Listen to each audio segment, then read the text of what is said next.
Welcome to my channel. ఈ రోజు వీడియోలో మీకు రైస్ ఐటమ్ చూపించబోతున్నానండి. ఇది కొద్దిగా డిఫరెంట్ గా ఉంటుంది, అలాగే చాలా చాలా టేస్టీగా ఉంటుంది అనమాట. మనకి లంచ్ బాక్స్ లోకి అయితే చాలా ఈజీగా అయిపోతుంది.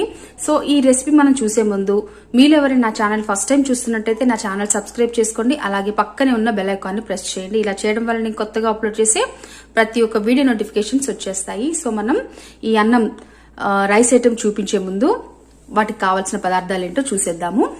ముందుగా మనకి ఇది మనం వేడన్నమైనా వేసుకోవచ్చు, లేకపోతే చల్లన్నం ఉన్నా పర్వాలేదండి. అదే మనకి మిగిలిపోయిన అన్నం ఉంటుంది కదా, దాన్నైనా సరే మనం చేసుకోవచ్చు. మనకు కావాల్సినంత క్వాంటిటీ.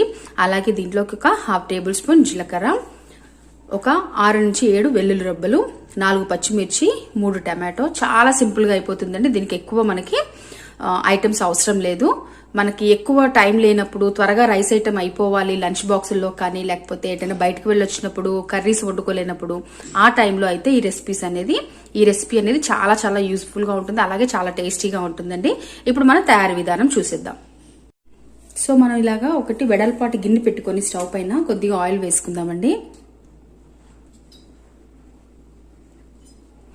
ఒక 4 టేబుల్ స్పూన్ ఆయిల్ అయితే సరిపోతుంది. మనం ఆయిల్ వేడెక్కేలోపు జీలకర్ర, పచ్చిమిర్చి, అలాగే వెల్లుల్లి ఉంది కదా, వాటిని మిక్సీ పట్టుకుందాము. ఇలా ఒక మిక్సీ తీసుకుని ఆ మిక్సీలో పచ్చిమిర్చిని ఇలా వేసేసుకుందాము. దీంట్లోనే ఈ 1/2 టేబుల్ స్పూన్ జీలకర్ర, ఇక్కడ వెల్లుల్లి రబ్బలు ఉన్నాయి కదండి, ఆ వెల్లుల్లి రబ్బలు కూడా వేసేసుకొని వీటిని మనం కచ్చాబిచ్చాగా మిక్సీ పట్టేసుకుందాం. ఈ విధంగా మనం పట్టేసుకోవాలండి పచ్చిమిర్చిని. చూడండి, ఇప్పుడు మనకు ఆయిల్ వేడెక్కిపోయింది. ఆయిల్ వేడెక్కిన తర్వాత మనం ఈ పేస్ట్ని ఆయిల్లో వేసేసుకోవాలి ఫస్ట్. ఇప్పుడు మనకు ఆయిల్ అనేది బాగా వేడెక్కిపోయింది కదండి, మనం మిక్సీ పట్టుకు పెట్టుకున్నాం ఈ పేస్ట్ని దాంట్లో వేసుకొని ఆయిల్లో బాగా ఫ్రై చేసుకోవాలి. ఇది మీడియం ఫ్లేమ్లో పెట్టుకొని మనం ఇలా కలుపుకోవాలి. ఇది మొత్తం మనకి ఆయిల్ ఫ్రై అయిపోతే పచ్చివాసన అనేది పోతుంది. కానీ వన్స్ మీరు ఒకసారి ఆయిల్లో వేసాక మంచి స్మెల్ వస్తుందండి. ఎందుకంటే వెల్లుల్లి ఉంది కదా, వెల్లుల్లి జీలకర్ర కాంబినేషన్ చాలా బాగుంటుంది. మీరు కూడా తప్పకుండా ట్రై చేయండి. మనకి ఎప్పుడైనా త్వరగా అయిపోవాలి అనుకున్నప్పుడు టేస్టీగా, అలాగే మంచి రైస్ ఐటమ్ అనేది మనకి రెడీ అయిపోతుంది. సో ఇప్పుడు మనం కొద్దిగా దీంట్లో సాల్ట్ అలాగే పసుపు వేసుకుందాం. ఒక 1/2 టీ స్పూన్ పసుపు, కొద్దిగా సాల్ట్. ఎందుకంటే మనకి ఇది పచ్చిమిర్చి ఆయిల్లో వేసిన తర్వాత మనకి మాడిపోయే ఛాన్సెస్ ఉంటాయి కాబట్టి కొద్ది సాల్ట్ వేస్తే మాడకుండా ఉంటుంది.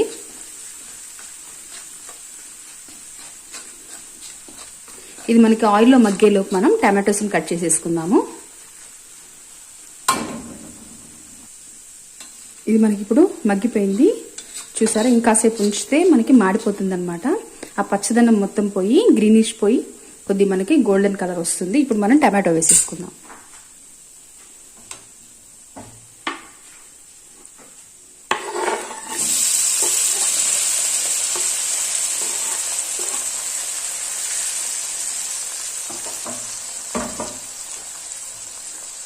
అలాగే కొద్ది సాల్ట్ కూడా వేసుకుందాం.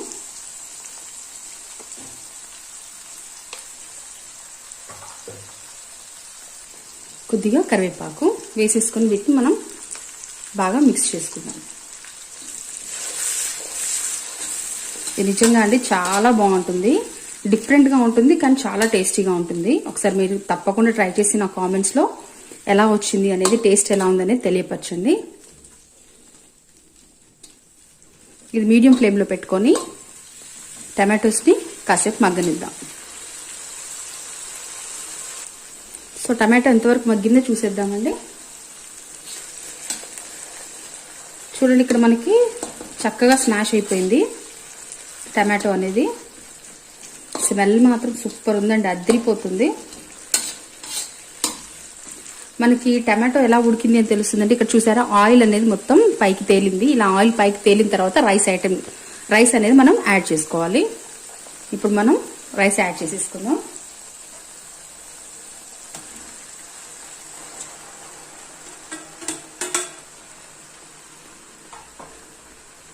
రైస్ యాడ్ చేసుకున్న తర్వాత ఫ్లేమ్ అనేది కొద్దిగా పెంచుకొని మనం మిక్స్ చేసుకుందాం.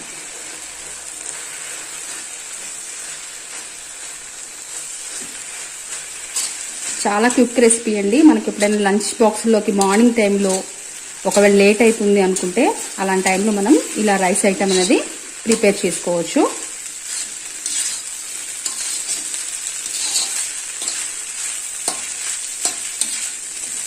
ఈ టైంలో మనకి కొద్దిగా సాల్ట్ సరిపోయింది లేదో చూసుకుందాం. ఒకవేళ మీకు కారం ఎక్కువ తినాలి అనుకుంటే చిల్లీ పెంచుకుంటే సరిపోతుందండి. నేను ఇక్కడ 3 చిల్లీ వేసాను, పచ్చిమిర్చి వేసాను. మీరు కావాలనుకున్న వాళ్ళు 4 వేసుకోండి. ఇప్పుడు మనం సాల్ట్ చూసుకుందాం. దీంట్లో కొద్దిగా సాల్ట్ యాడ్ చేద్దాం. ముందు సరిపోయింది లేదు చూసుకోండి, ఎందుకంటే ఆల్రెడీ మనం 2 టైమ్స్ ఇక్కడ యాడ్ చేసాము. నాకైతే సరిపోయిందండి పర్ఫెక్ట్గా. కొద్దిగా మొత్తం అంతా కలిసే విధంగా కలుపుకోవాలి.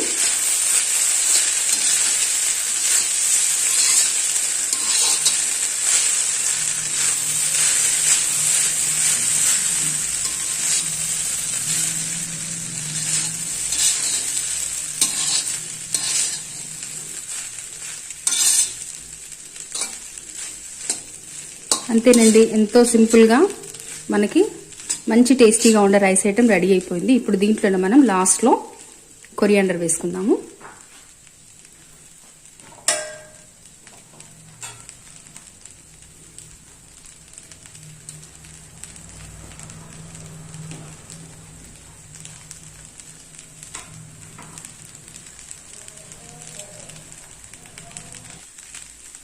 కొత్తిమీర వేసేసుకున్నాం కదా, కొత్తిమీర కూడా పూర్తిగా మిక్స్ అయ్యే విధంగా ఒకసారి కలిపేసుకుందాం.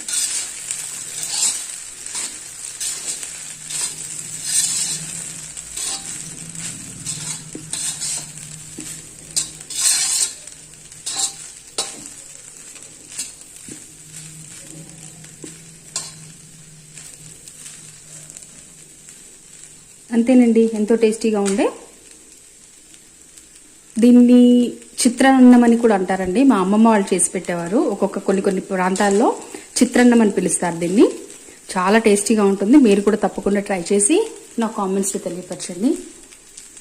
Please subscribe my channel, like and share అండి. Thank you so much. Thanks for watching. Bye.